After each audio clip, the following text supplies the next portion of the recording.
नमस्कार, मैं आपके साथ आंचल कादियान और आप देख रहे हैं यूपी मांगे उत्तर। योगी आदित्यनाथ और अखिलेश यादव दोनों के लिए मिल्कीपुर उपचुनाव प्रतिष्ठा का सवाल बन गया है। एक तरफ बीजेपी ने 6 मंत्री चुनावी मैदान में उतार रखे हैं, सीएम योगी भी मिल्कीपुर में चुनावी रैली कर चुके हैं, तो दूसरी तरफ समाजवादी पार्टी खेमे में भी हलचल तेज है। आज डिंपल यादव ने मिल्कीपुर में 10 किलोमीटर लंबा रोड शो किया है। डिंपल के साथ सपा की महिला ब्रिगेड भी मौजूद रही थी।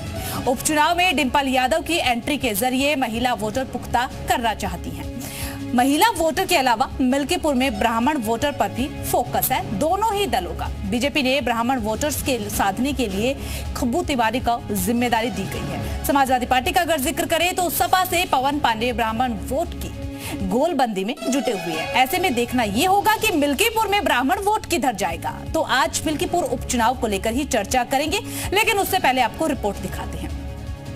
डिंपल यादव जिंदाबाद, अखिलेश यादव जिंदाबाद। सड़क पर सैलाब, करीब 8 किलोमीटर लंबा रोड शो, डिंपल का शानदार स्वागत। मिल्कीपुर में रण में जब समाजवादी पार्टी के प्रत्याशी अजीत प्रसाद के लिए वोट मांगने अखिलेश यादव की पत्नी और समाजवादी पार्टी की सांसद डिंपल यादव उतरी, तो ऐसा लगा मानो मिल्कीपुर की सड़क पर समाजवादियों की पूरी फौज उतर आई हो। डिंपल के करीब 8 किलोमीटर लंबे रोड शो में लोगों की भारी भीड़ उमड़ी। इस दौरान समाजवादी पार्टी के नेता अवधेश प्रसाद भी डिंपल यादव के साथ मौजूद थे। सवाल नाक की लड़ाई का है, लिहाजा डिंपल यादव भी अजीत प्रसाद के लिए वोट मांगने मैदान में उतरी और जीत का दावा ठोक दिया। ये अपने आप में ही एक प्रश्न चिन्ह है कि जब उपचुनाव हो रहे थे बाकी 9 सीटों में उत्तर प्रदेश में, तो मिल्कीपुर में उपचुनाव क्यों नहीं कराए गए और किस साजिश के तहत उपचुनाव को रोका गया मिल्कीपुर में। लेकिन हमें पूरी उम्मीद है जिस तरह अयोध्या के सभी जनों ने समाजवादी पार्टी का साथ दिया है, मिल्कीपुर की जो विधानसभा की सीट है ये भी भारी मत से समाजवादी पार्टी जीतेगी। इसके बाद कुमारगंज से ही रोड शो की शुरुआत की गई। कार्यकर्ता जगह जगह डिंपल यादव का स्वागत करते हुए नजर आए। मिल्कीपुर की लड़ाई बीजेपी और समाजवादी पार्टी दोनों के लिए साख की लड़ाई है। बीजेपी और एसपी दोनों जीत के दावे कर रही हैं, तो उसके पीछे इस सीट का अपना अपना जातीय गणित है। यहाँ दलित करीब 1,20,000 हैं, लेकिन समाजवादी पार्टी, बीजेपी और चंद्रशेखर की पार्टी 3 दावेदार दलित वोट पर अपना हक जमा रहे हैं। इसीलिए 60,000 ब्राह्मण वोटर मिल्कीपुर में ट्रम्प कार्ड साबित हो सकते हैं और इस वोट बैंक पर सबसे बड़ा दावा बीजेपी का है। हालांकि एसपी भी अगड़ा वोट बैंक पर सेंधमारी के लिए पीडीए प्लस फॉर्मूले पर काम कर रही है। मिल्कीपुर पर पूरे देश के सियासी पंडितों की नजर है। मिल्कीपुर में हार और जीत के मायने देश की राजनीति की दशा और दिशा बदलने का दम रखते हैं। यूपी की सियासत धर्म के रास्ते आगे बढ़ेगी या जाति की छतरी में समा जाएगी, ये काफी हद तक मिल्कीपुर के नतीजे ही तय कर देंगे। मिल्कीपुर से प्रीति श्रीवास्तव, जी मीडिया। चलिए चर्चा की शुरुआत करने से पहले आज के सवालों पर नजर डाल लेते हैं, जिनके इर्द गिर्द चर्चा करने वाले हैं। उपचुनाव में डिंपल फैक्टर कितना कारगर साबित होने वाला है, इसी सवाल के इर्द गिर्द चर्चा होगी। इसी के साथ डिंपल के रोड शो से महिला वोट कितना पक्का, मिल्कीपुर में ब्राह्मण वोट बनेंगे गेम चेंजर, मिल्कीपुर का दंगल जीतेगा साइकिल या फिर कमल। तो इन्हीं सवालों के इर्द गिर्द हम चर्चा करने वाले हैं और हमारे साथ बीजेपी के प्रवक्ता समीर सिंह जुड़ चुके हैं। इसी के साथ समाजवादी पार्टी के प्रवक्ता जो है कीर्ति निधि पांडे भी हमारे साथ जुड़ चुके हैं। साथ ही थोड़ी देर बाद हमारे साथ अविनाश निगम जुड़ने वाले हैं, मिल्कीपुर के प्रभारी। लेकिन जो चर्चा की शुरुआत है वो हम समाजवादी पार्टी से ही करेंगे। कीर्ति निधि पांडे हमारे साथ जुड़े हुए हैं। कीर्ति निधि पांडे जी सबसे जुड़ने वाले हैं, थोड़ी देर में हमारे साथ जुड़ेंगे। राजनीतिक विश्लेषक संदीप सिंह हमारे साथ जुड़े हुए हैं। संदीप सिंह से चर्चा की शुरुआत कर लेते हैं। संदीप सिंह जी, देखिए किस तरीके से बीजेपी और समाजवादी पार्टी दोनों ही दलों ने मिल्कीपुर में दम लगा दिया है। पूरा हर तरीके से हर एक फैक्टर को साधने की कोशिश की जा रही है। जिस तरीके से आज डिंपल यादव ने एक कई किलोमीटर लंबा रोड शो किया और उनके साथ कई महिला भी मौजूद नजर आई, तो महिला वोट बैंक कितना पक्का यहां से साबित होता हुआ नजर आ रहा है, कितना फैक्टर यहां पर देखने को मिलेगा, किस तरीके से असर पड़ेगा इस पूरे चुनाव पर मिल्कीपुर में डिंपल यादव के रोड शो का? देखिए, पहले तो मेरा नाम संदीप सिंह नहीं, मेरा नाम डॉक्टर संदीप श्रीवास्तव है, उसमें सुधार कर लीजिए। मैं संदीप श्रीवास्तव बोल रहा हूँ। ठीक है संदीप जी। और रहा मिल्कीपुर विधानसभा चुनाव की बात की जाए तो देखिए, जो पिछला चुनाव था वो अयोध्या प्रसाद जीते थे, जो संसद बन गए हैं इस समय।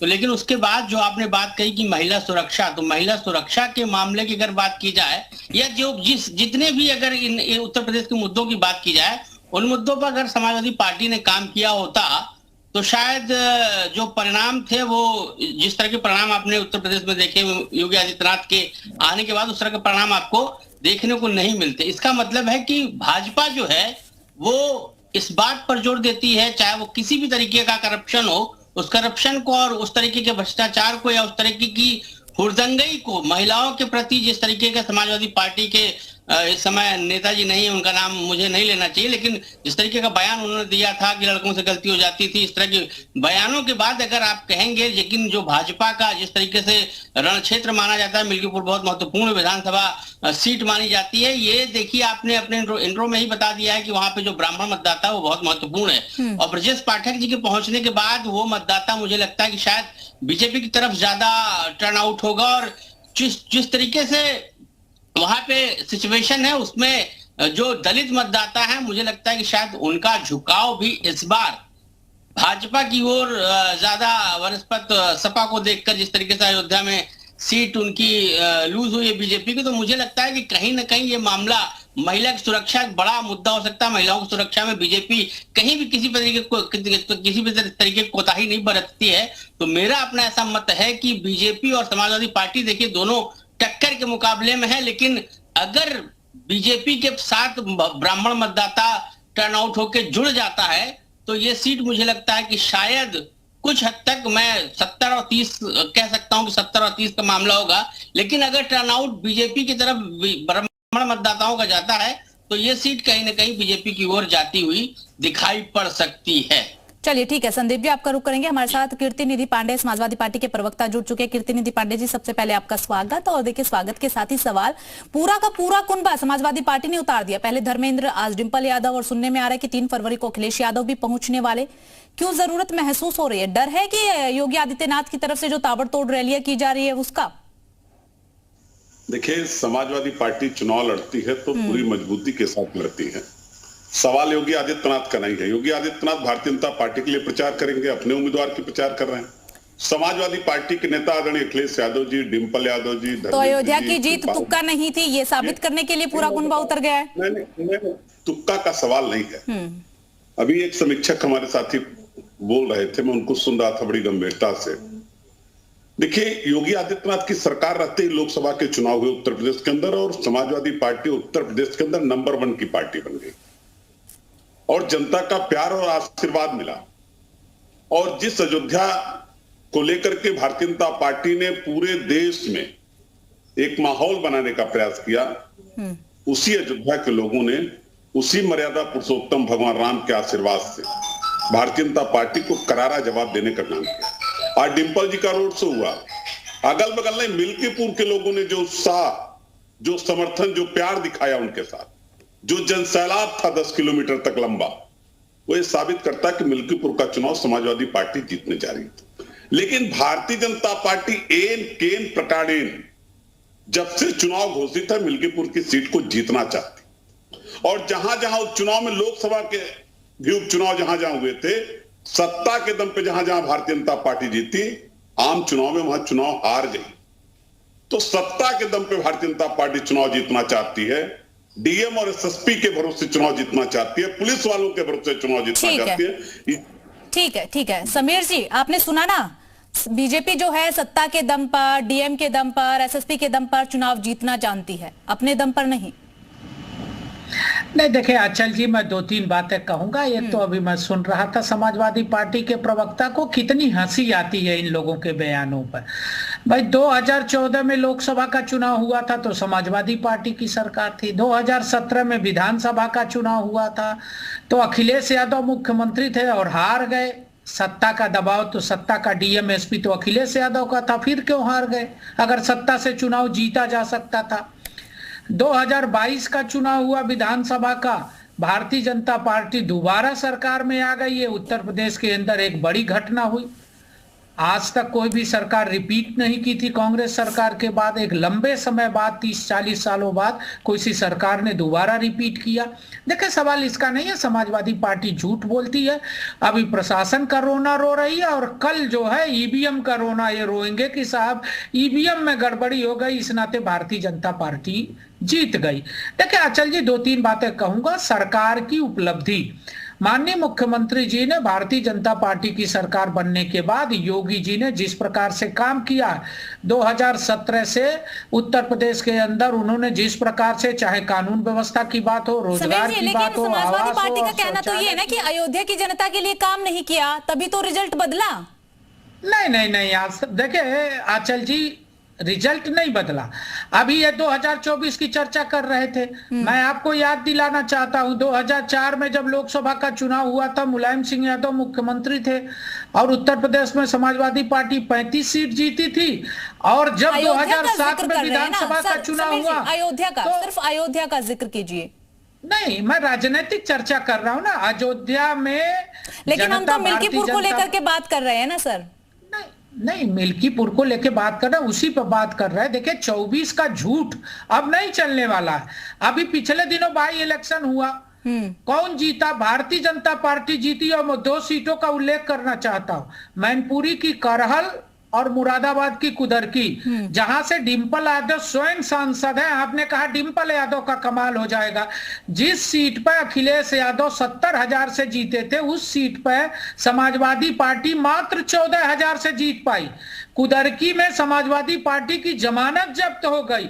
यह बताता है कि उत्तर प्रदेश में सबका साथ, सबका विकास और सबका विश्वास, जो माननीय मोदी जी का नारा है और जो योगी जी का नारा है कि हम उत्तर प्रदेश को विकास के रास्ते पर ले जा रहे हैं, तरक्की के रास्ते पर ले जा रहे हैं, लोगों के लिए काम कर रहे हैं, सड़कों के लिए काम कर रहे हैं, रोजगार के लिए काम कर रहे हैं, हम बिजली दे रहे हैं, हम लोगों को शौचालय दे रहे हैं, हम घर दे रहे हैं, हम कानून व्यवस्था को मजबूत किए हैं। उन सब को लेकर उत्तर प्रदेश की जनता मतदान कर रही है, जिसका परिणाम रहा कि पिछले दिनों हम 7 सीटें जीते थे और मिल्कीपुर भी हम जीतेंगे। हम 17 में भी मिल्कीपुर जीते हैं, हम 22 में मात्र 10,000 से हारे थे। ठीक है, यानी कि समीर जी आप ये कह रहे हैं कि समाजवादी पार्टी चाहे पूरे कुनबे को उतार दे, चाहे डिंपल यादव पूरी महिला ब्रिगेड के साथ चुनावी मैदान में उतरे, इसका कोई असर नहीं होने वाला है, जीत बीजेपी की ही होगी। आप यही कहना चाह रहे हैं लब्बुल अब?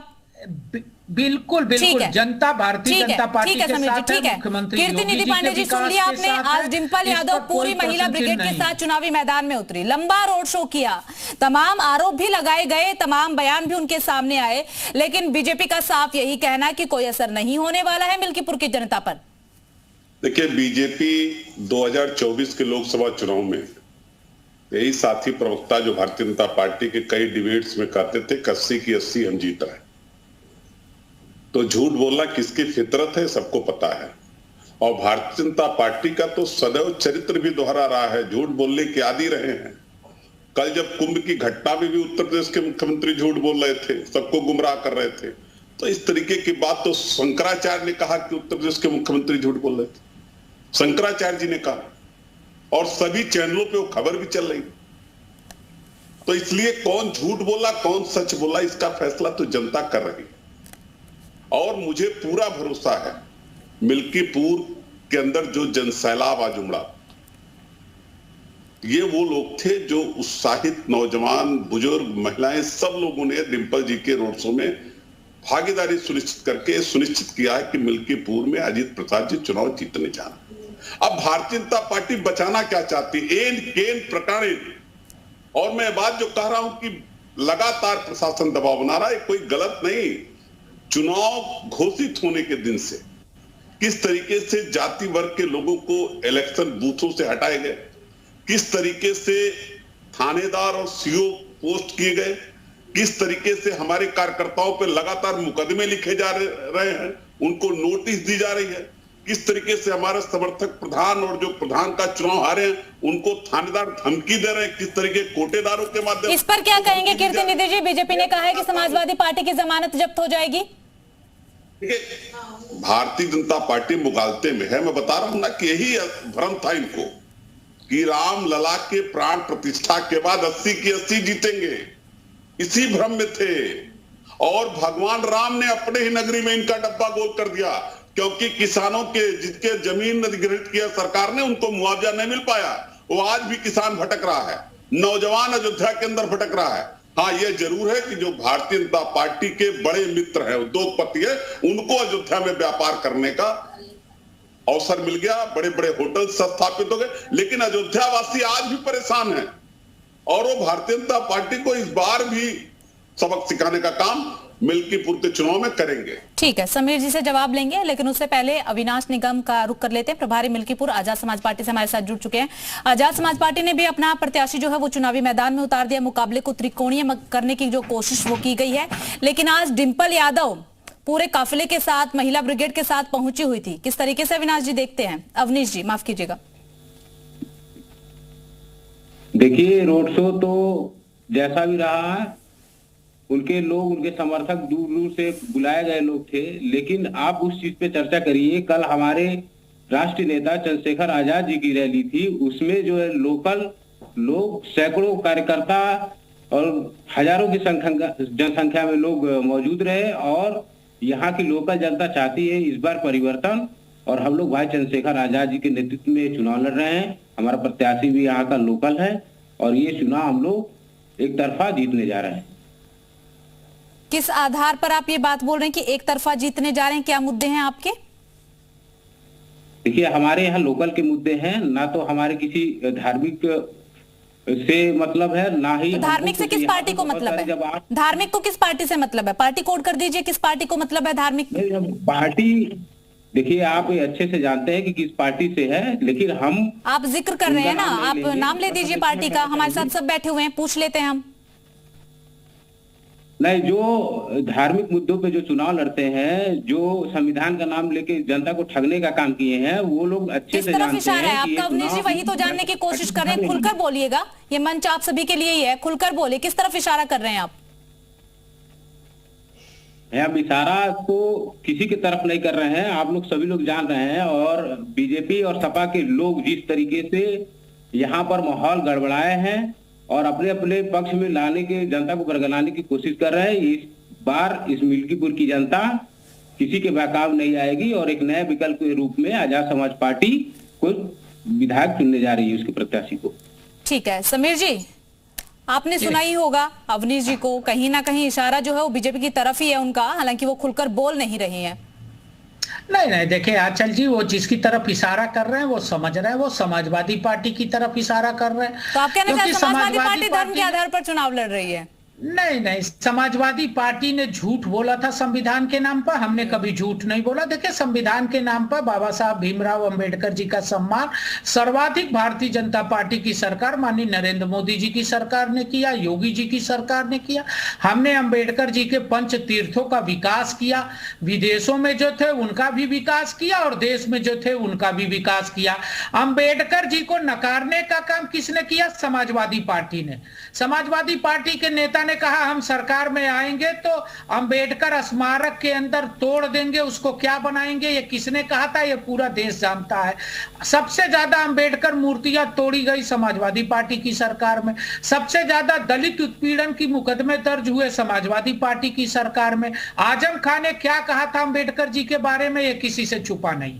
हमने तो उनके पंच तीर्थों की स्थापना की, हमने लोकसभा में उनके मूर्ति और चित्र को स्थापित किया। हमने अंबेडकर जी के विचारों को जनता के बीच में लेके जाने का काम किया। जो अंबेडकर जी के विचार थे दलित उत्थान के, हमने अगर जनधन खाता खोला तो दलितों का खोला, हमने शौचालय दिया तो गरीब लोगों को दिया, हमने प्रधानमंत्री ठीक है समीर जी, देखिए आपने क्या दिया क्या नहीं वो तो रिजल्ट बता ही देंगे। ठीक है ना समीर जी, आपने क्या दिया क्या नहीं दिया वो तो रिजल्ट बता देंगे। लेकिन जिस तरीके से डिंपल यादव उतरी थी, डिंपल के रोड शो थे, इस फैक्टर से फिलहाल बीजेपी कितना चुनौती से समझ रही है, क्योंकि महिला वोट बैंक भी काफी ज्यादा जरूरी है। मिल्कीपुर का अगर जिक्र करते हैं, आंकड़े देखते हैं, जहां पर यादव और ब्राह्मण जरूरी है उतना ही महिला वोट बैंक भी जरूरी है। नहीं आंचल जी, अब उत्तर प्रदेश जाति की सीमा से बाहर निकल चुका है। उत्तर प्रदेश की जनता आज राष्ट्रवाद के साथ है, भारतीय जनता पार्टी के साथ है, विकास के साथ है, तरक्की के साथ है, और डिंपल यादव परिवारवाद की निशानी है। मिल्कीपुर में जो चुनाव हो रहा है वो परिवारवाद और गैर परिवारवाद के बीच भी हो रहा। मिल्कीपुर में समाजवादी पार्टी का प्रत्याशी किसका पुत्र है? जो स्थानीय सांसद है उनका बेटा है, और उसका प्रचार करने कौन जा रहा है? माननीय अखिलेश यादव जी की पत्नी बहन डिंपल यादव जी जा रही हैं। तो ये परिवार से बाहर नहीं है। इनको एक प्रत्याशी नहीं मिला, कोई कार्यकर्ता जिसको ये लड़ाए। बगल में अभी अंबेडकर नगर में चुनाव हुआ था कटहरी के अंदर, उसमें क्या हुआ? लालजी वर्मा ने अपनी पत्नी को लड़ाया और चुनाव हार गए। ये भी चुनाव हारेंगे। मैं विश्वास के साथ कह सकता हूँ कि ठीक है समीर जी, आएंगे आपने बोल दिया आएंगे, समय देंगे जवाब ले लेते हैं, जवाब ले लेते हैं कीर्ति निधि जी।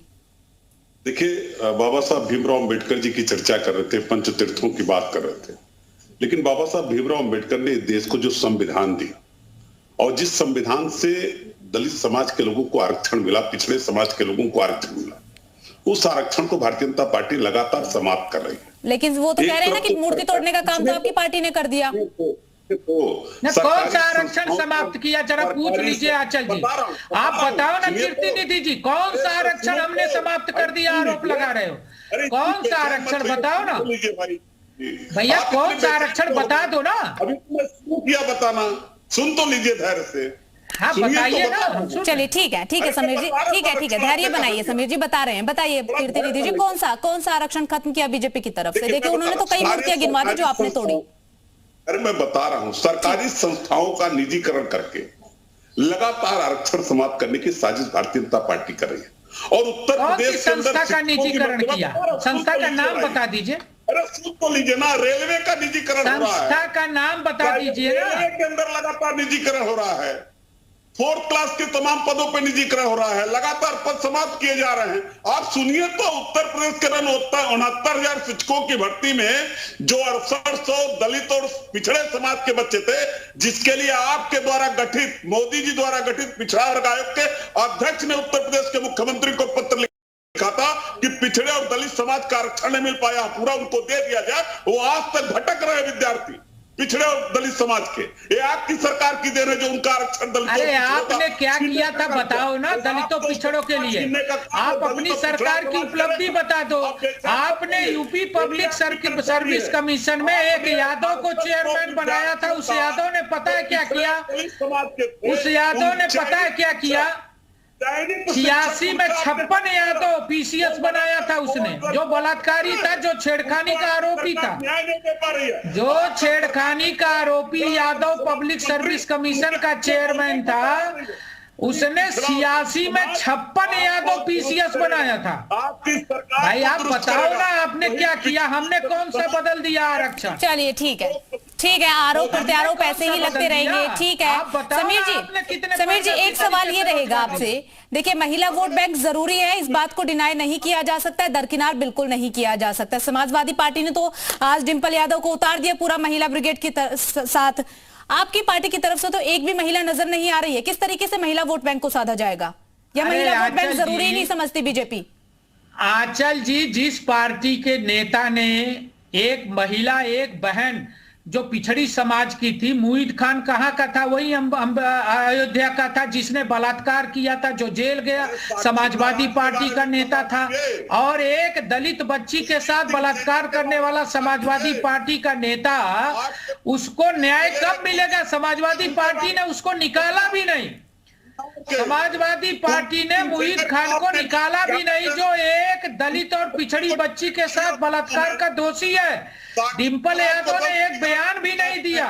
वहां की पिछड़ी समाज की बहनें, दलित बहनें ये समझ रही हैं कि ये बलात्कारियों को बचाने वाली पार्टी है। अभी श्रीवास्तव जी कह रहे थे, ये श्रीवास्तव जी कह रहे थे ना कि दलितों के साथ, पिछड़ों के साथ जो बलात्कार करने वाले लोग हैं वो समाजवादी पार्टी में है। कन्नौज के अंदर एक पिछड़ी लड़की के साथ बलात्कार करने वाला कप्तान, आप कैसे महिला वोट बैंक को साधेंगे? समीर जी, आप कैसे महिला वोट बैंक को साधेंगे? बीजेपी की क्या रणनीति है महिला वोट बैंक को साधने के लिए? मिल्कीपुर में, पूरे उत्तर प्रदेश को मत लेकर के आ जाइएगा, आप सिर्फ मिल्कीपुर का जिक्र कीजिएगा। देखिए, आप अयोध्या को देखिए, अयोध्या के अंदर हमारी जिला पंचायत की अध्यक्ष महिला है। हम महिलाओं के सशक्तिकरण के लिए काम कर रहे हैं, हम पूरे देश 6 मंत्री उतार दिए, एक महिला मंत्री तो नहीं उतारी गई। नहीं, हमारी सब महिला मोर्चा की कार्यकर्ताएं लगी हुई हैं, वो सम्मेलन कर रही हैं, वो घर घर प्रचार कर रही हैं, और डिंपल यादव को कोई महिला मानने को तैयार नहीं है। जिस डिंपल यादव ने एक पिछड़ी समाज की बच्ची के साथ न्याय होने में खड़ा नहीं हुई, वो समाजवादी पार्टी के बलात्कारी नेता के साथ खड़ी थी, उनको कौन सी महिला अपना महिला आदर्श मानेगी? आप बता दो। कुलदीप सिंह सेंगर के साथ नहीं खड़ी रही, आप बताओ ना कौन सा आदर्श मानेगी महिला? नहीं खड़ी रही डिंपल यादव जी उस मुईद खान के खिलाफ नहीं गई, क्यों नहीं बताते? ना मुईद खान के खिलाफ कार्रवाई हुई। वो आज भी बच्ची, उसका परिवार न्याय के लिए संघर्ष कर रहा, हम उसके साथ हैं, उसको न्याय मिलेगा। डिंपल यादव ने क्यों नहीं उसको न्याय देने के लिए एक बयान दिया? डिंपल यादव महिलाओं की लैंडमार्क नहीं है, न उनके आदर्श है, वो बलात्कारियों को बचाने का काम करती है। के लिए भारतीय जनता पार्टी की सरकार खड़ी है, वो बलात्कारियों को बचाने के लिए। चलिए ठीक है समीर जी, ठीक है, हम कीर्ति निधि जी से जवाब ले लेते हैं, वो भी बहुत देर से बोल रहे हैं, उनसे जवाब ले लेते हैं। कीर्ति निधि जी, देखिए ये उस कुलदीप सिंह सेंगर की चर्चा नहीं करते। क्या उस पीड़ित महिला के साथ खड़े रहे जिसका रेप कुलदीप सिंह सेंगर द्वारा किया गया? बिल्कुल खड़े रहे, बिल्कुल खड़े रहे, उसको न्याय दिलाए। कुलदीप सिंह सेंगर जेल गए। कुलदीप सिंह सेंगर हमारे लिए आदर्श नहीं, आपके लिए आदर्श हो सकते हैं। बलात्कारी आपके लिए आदर्श हो सकता है, हमारी पार्टी के लिए नहीं। कुलदीप सिंह सेंगर आपकी पार्टी के नेता थे और आपके लिए आदर्श हो सकते हैं। हमारे लिए जो भी अपराध करेगा, चाहे वो किसी भी प्रकार का अपराध करेगा, हम उसके खिलाफ सख्त से सख्त कार्रवाई करेंगे। हमारे सरकार की प्रतिज्ञा है।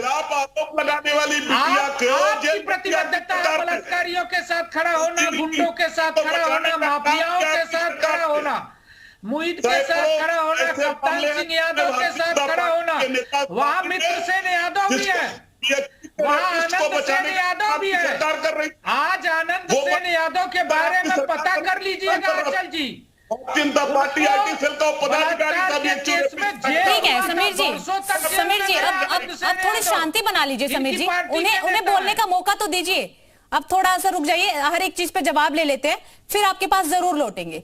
कीर्ति निधि जी, देखिए, एक कुलदीप सिंह सेंगर के साथ खड़े रहने वाले लोग हैं, ये लोग चिन्मयानंद जी महाराज के साथ खड़े होते हो, बलात्कारी के साथ। लेकिन वो तो ये भी कह रहे हैं ना कि आपकी पार्टी गुंडों माफियों की पार्टी है, उन्हीं का साथ देते हैं। कीर्ति निधि, गुंडे माफियाओं की पार्टी, समाजवादी पार्टी, बीजेपी तो खुला बोल रही है, अभी भी बोला समीर जी ने। ये भारतीय जनता पार्टी स्वयं गुंडों का संरक्षण करने वाली पार्टी है। आज तक उत्तर प्रदेश के अपराधियों की सूची नहीं जारी। अतीक अहमद के घर कौन गया था?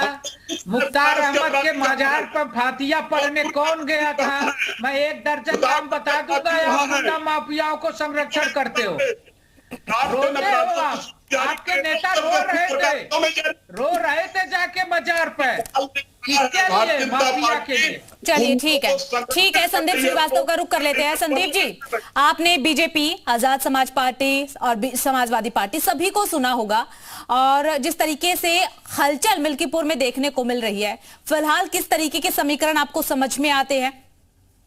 देखिए, आजाद समाज पार्टी के चुनाव लड़ने के बाद इतना आसान नहीं होगा, ना बीजेपी के लिए और ना समाजवादी पार्टी के लिए। अगर वो वहां पे चुनाव लड़ रही, जिस तरीके से दलितों का वोट आपने बताया कि 1 लाख प्लस पे अगर वहां वोट है, और उसके बाद ब्राह्मणों का वोट वहां पे जिस तरीके से फॉर अवे करके नहीं देखा जा सकता, तो मुझे लगता है कि इतना आसान अभी किसी के लिए नहीं मिला है। लेकिन अगर पिछले चुनाव की बात की जाए, अवधेश प्रसाद जी के हटने के बाद वहां पे जो सिचुएशन है, जो स्थिति है, उसके आधार पर देखिए समाजवादी पार्टी विनिंग पार्टी रही है। उसके पहले के चुनाव में वो जीत के वहां से गए हैं मिल्कीपुर से। लेकिन अभी फिलहाल ये कह पाना इतनी जल्दी, मुझे लगता है कि शायद जल्दबाजी हो जाएगी कि चुनाव का परिणाम हम घोषित कर दें। तो मुझे लगता है कि समाजवादी पार्टी को थोड़ा सा एज मिलता हुआ दिखाई दे रहा है, लेकिन बीजेपी अपनी तरफ से वो प्रयास कर रही है कि उस एज को वो अपनी तरफ ले आए। लेकिन आजाद समाज पार्टी के आने के बाद वो एज जो है वो मुझे लगता है ट्रायंगल हो गया, वो ये सीधा मुकाबला नहीं, त्रिकोणीय मुकाबला हो गया। आजाद समाज पार्टी के बाद बीजेपी की मुश्किलें बढ़ती लग रही है आपको? एग्जैक्टली, समीर जी से जवाब थोड़ा सा। ठीक है समीर जी, आजाद समाज पार्टी चुनावी मैदान में उतर चुकी है, अब बीजेपी की मुश्किलें बढ़ती हुई नजर आ रही है। पिछले दिनों भी बाई इलेक्शन हुए थे, हमने सभी जाति की सीमाओं को तोड़ा था। आप चाहे कुदरकी का रिजल्ट ले लीजिए, चाहे मैनपुरी के करहल का रिजल्ट ले लीजिए, चाहे बगल में अंबेडकर नगर के कटहरी का रिजल्ट ले लीजिए, सर्व समाज के लोगों ने भारतीय जनता पार्टी को वोट दिया और माननीय मुख्यमंत्री योगी जी के विकास के कामों को सराहा। वो उत्तर प्रदेश में विकास के साथ है, कानून व्यवस्था के साथ है, रोजगार के साथ है। जिस प्रकार से हमने नौजवानों को रोजगार दिया है, सरकारी नौकरियां दी हैं, 7 लाख सरकारी नौकरी 6 सालों के अंदर किसी भी सरकार ने नहीं दिया था।